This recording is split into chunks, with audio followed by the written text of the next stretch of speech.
اللہ تعالیٰ علیہ مجمعین کی محبت، پیار اور ادب کا اندازہ کیجئے۔ صحیح مسلم کی حدیث ہے، اللہ کے نبی صلی اللہ علیہ وسلم کے صحابی ابو قتادہ رضی اللہ تعالیٰ عنہ فرماتے ہیں، ہم سفر میں تھے، اللہ کے نبی صلی اللہ علیہ وسلم بھی ساتھ تھے۔ میرے نبی صلی اللہ علیہ وسلم اونٹ پر سواری پر موجود ہیں، میں پیغمبر علیہ السلام کے ساتھ تھا۔ آدھی رات کا وقت ہوا، پیغمبر علیہ السلام کو نیند آنے لگی، اونگ آنے لگی۔ میں پیغمبر علیہ السلام کے ساتھ بڑھ کر ہوا، میں نے سہارا دیا۔ پیغمبر علیہ السلام کافی سفر طے کرتے ہوئے میرے نبی کی آنکھ کھلی، پھر نیند آ جاتی، پھر آنکھ کھلتی، حتیٰ کہ ایک موقع وہ بھی آیا کہ پیغمبر علیہ السلام سواری سے نیچے گرنے لگے۔ اس قدر نیند کا غلبہ، حتیٰ کہ صبح ہو گئی۔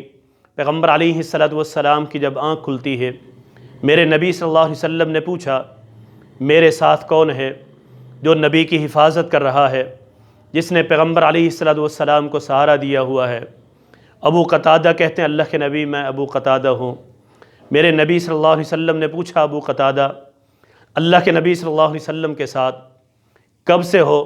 کہا، اللہ کے نبی صلی اللہ علیہ وسلم ساری رات بیت گئی، میں آپ کے ساتھ ہی ہوں، آپ کو سہارا دیے جا رہا ہوں، آپ کی حفاظت کر رہا ہوں، آپ کی خدمت، آپ سے محبت، آپ سے پیار، آپ کا ادب، یہ ابو قتادہ رضی اللہ تعالیٰ عنہ پر لازم ہے۔ میرے نبی صلی اللہ علیہ وسلم نے فرمایا تھا، ابو قتادہ رب تیری اس طرح حفاظت کرے جس طرح تو نے اللہ کے نبی صلی اللہ علیہ وسلم کی حفاظت کی ہے۔ اس قدر محبت، اس قدر پیار۔ ایک بات تو یہ، دوسری اس بات سے پتہ یہ چلا کہ جسے نیند آ جائے وہ معبود نہیں ہوتا۔ معبود وہ ہوتا ہے جسے نہ نیند آئے نہ اونگ آئے۔ فرمایا، اللہ لا الہ الا هو الحی القیوم لا تأخذہ سنۃ ولا نوم۔ اسے نہ تو اونگ آتی ہے اور نہ ہی نیند آتی ہے۔ جسے نیند آ جائے، جسے اونگ آ جائے، وہ نیند کا محتاج ہے۔ اس کا مطلب یہ ہے کہ رب العالمین کی ذات صرف وہی ذات ہے جس سے نہ نیند آتی ہے اور نہ ہی اونگ آتی ہے۔ ابو قتادہ رضی اللہ تعالیٰ عنہ کو اللہ کے نبی صلی اللہ علیہ وسلم نے دعا دی۔ اس قدر سونے کا ادب یہ صحابہ کر رہے ہیں۔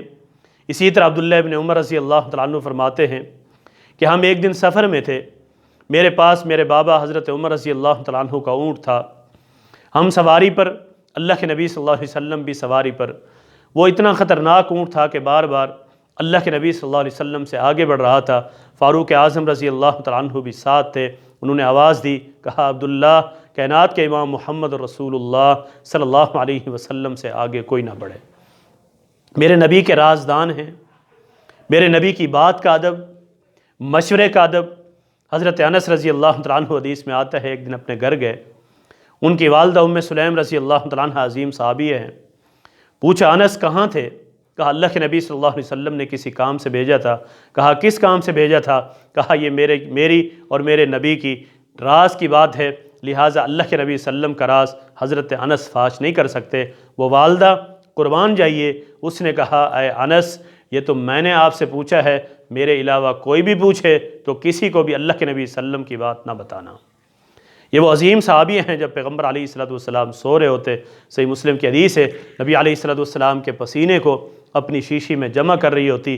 ایک مرتبہ میرے نبی کی آنکھ کھلی، پیغمبر علیہ السلام نے پوچھا، کیا کر رہی ہو؟ کہا، اللہ کے نبی صلی اللہ علیہ وسلم آپ کے پسینے کو اپنی شیشی میں جمع کر رہی ہوں، اس لیے کہ ساری کائنات کی خوشبو کو ملاؤ۔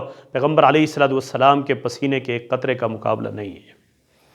ایسے عظیم صحابہ، اس قدر ادب ہے، اس قدر احترام ہے، اس قدر محبت ہے۔ ایک صحابی نے کہا، اللہ کے نبی صلی اللہ علیہ وسلم قیامت کب قائم ہوگی؟ میرے نبی صلی اللہ علیہ وسلم نے پوچھا کہ آپ نے اس کے لیے کیا تیاری کی ہے؟ کہا، میں نے اور تو تیاری نہیں کی، میں اللہ اور اس کے رسول صلی اللہ علیہ وسلم سے محبت کرتا ہوں۔ میرے نبی نے فرمایا تھا، فَإِنَّكَ مَعَ مَنْ أَحْبَبْتَ، جو جس کے ساتھ محبت کرتا ہے، پیار کرتا ہے، روز قیامت اسی کے ساتھ ہوگا۔ حضرت انس فرماتے ہیں، اللہ کے نبی صلی اللہ علیہ وسلم کے اس جملے نے ہمیں اتنا خوش کیا کہ آج تک ہم اتنے خوش نہیں ہوئے۔ اسی طرح حضرت عمر رضی اللہ تعالیٰ عنہ اپنی بیٹی کا رشتہ حضرت ابوبکر صدیق رضی اللہ تعالیٰ عنہ پہ پیش کیا، حضرت عثمان پہ پیش کیا، حضرت عثمان نے منع کر دیا، ابوبکر صدیق رضی اللہ تعالیٰ عنہ نے کوئی جواب نہیں دیا۔ وقت گزرتا رہا، ایک دن دونوں دوست بیٹھے ہوئے ہیں، آپس میں ایسے دوستانہ ماحول میں بات نکلی۔ حضرت عمر رضی اللہ تعالیٰ عنہ فرمانے لگے، ابو بکر میں آپ سے ناراض ہوں، میں نے جب اپنی بیٹی کا رشتہ حضرت حفصہ کا پیش کیا آپ نے کوئی جواب نہیں دیا۔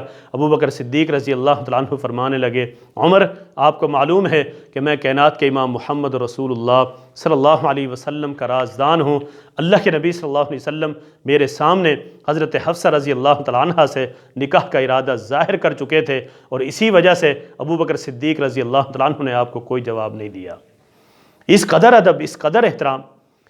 حدیث میں آتا ہے جنگ کا موقع ہے، سعد بن ربیع رضی اللہ تعالیٰ عنہ 12 زخم ہے، جسم زخموں سے چور چور ہے۔ میرے نبی صلی اللہ علیہ وسلم نے ایک صحابی کو بھیجا، گئے انہیں ڈھونڈنے لگے، جب ڈھونڈ چکے تو انہوں نے کہا کہ میرا پیغام میری قوم کو، صحابہ کو، مسلمانوں کو دے دینا کہ اگر تم میں سے کوئی ایک شخص بھی بچ گیا اور اللہ کے نبی صلی اللہ علیہ وسلم کو کچھ ہو گیا تو یاد رکھو پیغمبر علیہ السلام کو کچھ ہو جانا اللہ رب العالمین کے ہاں پھر تمہارا کوئی بھی عذر قبول نہیں ہوگا۔ حضرت ام حبیبہ رضی اللہ تعالیٰ عنہ جب والد ملنے کے لیے آئے، بستر پر بیٹھے، بستر لپیٹ دیا، اس نے کہا کیا میں اس قابل نہیں ہوں کہ اللہ کے نبی صلی اللہ علیہ وسلم کے بستر پر بیٹھ سکوں؟ یہ بستر کا ادب ہے، دیکھیے۔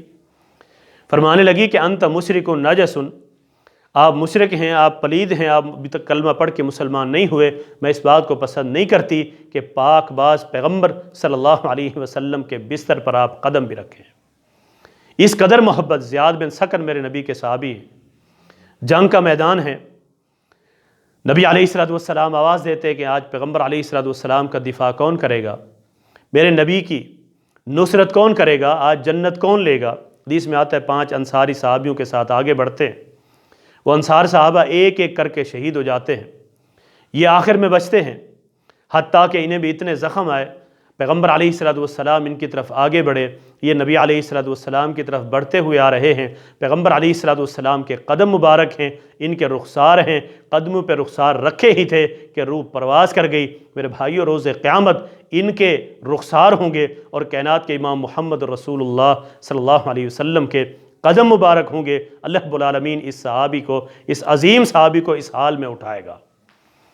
اس قدر محبت، اس قدر احترام، اس قدر ادب اس پیغمبر صلی اللہ علیہ وسلم کو ہم نے آج چھوڑ دیا ہے۔ یہ صحابہ تو ان کی بات کا، ان کے حکم کا، ان کے فرمان کا ادب کرتے۔ عبداللہ ابن عباس رضی اللہ تعالیٰ عنہما سے جب کسی نے مسئلہ پوچھا، انہوں نے حدیث سنائی، اس نے آگے سے کہا ابو بکر صدیق رضی اللہ تعالیٰ عنہ تو اس طرح کہتے ہیں، حضرت عمر رضی اللہ تعالیٰ عنہ اس طرح کہتے ہیں، کہا مجھے خوف ہے اس بات کا کہ رب العالمین تم پر پتھروں کی بارش نہ کر دے، میں تمہارے سامنے نبی کی حدیث رکھتا ہوں، تم سامنے سے امتیوں کے اقوال پیش کرتے ہو۔ یاد رکھیے یہ ادب ہے، یہ احترام ہے۔ ذات کا بھی ادب کیجئے، بات کا بھی ادب کیجئے، حدیث کا بھی ادب کیجئے، پیغمبر علیہ السلام پر نازل ہونے والی شریعت کا بھی ادب کیجئے، قرآن کریم کا بھی ادب کیجئے، اور سب سے بڑا ادب یہ ہے کہ کائنات کے امام محمد رسول اللہ صلی اللہ علیہ وسلم کی بات کو تسلیم کیجئے، اتباع کیجئے اور اطاعت کیجئے۔ آج ہم نے اس پیغمبر کو چھوڑا۔ میرے نبی صلی اللہ علیہ وسلم سے ایک صحابی نے پوچھا تھا کیف علمت انک نبی، اللہ کے نبی صلی اللہ علیہ وسلم آپ کو کیسے پتہ چلا کہ آپ اللہ کے نبی ہیں؟ فرمایا کہ میں بطحہ کے مقام پر موجود تھا، مجھے بھی معلوم نہیں تھا، جب تک میرے رب نے مجھے نہیں بتایا تھا۔ میرے پاس فرشتے حاضر ہوئے، آ کر میرا وزن کرنے لگے، مجھے 1 کے ساتھ تولا گیا، 10 کے ساتھ، پھر 100 کے ساتھ، پھر 1000 کے ساتھ۔ ان میں سے ایک کہنے لگا کہ اگر ایک طرف ساری کائنات کو رکھ دیا جائے اور دوسری طرف کائنات کے امام محمد رسول اللہ صلی اللہ علیہ وسلم کو رکھ دیا جائے، ہمارا عقیدہ اور نظریہ یہ ہے کہ اللہ کے نبی صلی اللہ علیہ وسلم کا مقام اور مرتبہ زیادہ ہے۔ یاد رکھیے اسی پیغمبر صلی اللہ علیہ وسلم کا ادب کیجئے، احترام کیجئے، محبت کیجئے، پیار کیجئے، اسی میں بھلائی ہے، اسی میں بقا ہے، اسی میں عزت ہے۔ اقول قولی ھذا استغفر